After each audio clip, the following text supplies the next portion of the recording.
Suppose we want to have an array in a struct, but we don't know the number of elements in the array when we compile the program. This is, for example, this happens in the labs. Okay, what can we do? Well, we can have an attribute saying how many elements we want and a pointer. Okay, so we use, well, we allocate memory for this, and then we set the attribute, and then we allocate more memory for each of the ints in this array, so to speak. Well, it's not an array, but it points to something that looks like an array. Xmalloc, that's not at all a standard function, but it's often convenient to create a special version of malloc which simply calls malloc, and if the real malloc returns null, then we can do something about it, possibly, or at least take care of the error situation in xmalloc, if at all possible. The convenient, I mean, the good thing with this is that we don't have to check if we got the null pointer from malloc. Okay, so what's the disadvantage with this? There are two disadvantages. The first is when we get, when we write like this, then we have to first read where S points at, and then we have to read where A points at. So there are two load instructions, but if this had been a normal array, then we would not need the second. I mean, when we have a pointer, we need to read the value of the pointer to get to the data. But another disadvantage is that we need a storage space for this pointer. If we could just store the array directly here, then we could save 8 bytes if a pointer is 8 bytes. So let's try that. This is not valid code.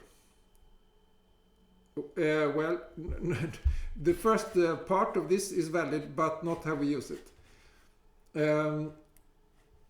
Okay, so what we can do to fool the compiler is to say that we have an array and it contains one element.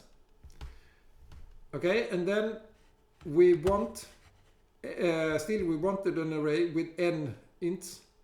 So we allocate memory for the struct, size of struct, plus n minus 1 ints, and then get that memory from malloc. So what we have now is the following. We have this struct S. It contains n. It contains A0. Okay, that's what we got first. I mean, not first, we got everything at the same time, but here comes the rest of the array in memory. So here is A1, A2, etc. A n minus 1. Okay, we know that we got this memory, and so why not use it? So what we do here is to store something in the last position here.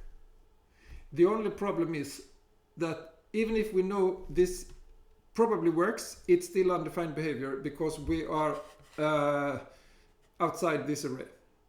We have an index out of bounds. Okay, no big deal, you may say, but I mean, we know that the program works. Suppose this is written for source code that's sold to somebody who uses an analysis tool to find such array index out of bounds. Then that tool should complain here, and we get disappointed.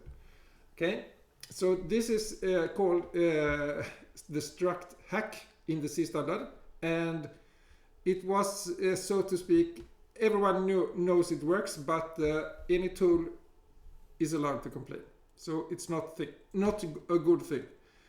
Okay, the C standard was interested in using the GNU version, but not with this syntax, because it's a contradiction to the rest.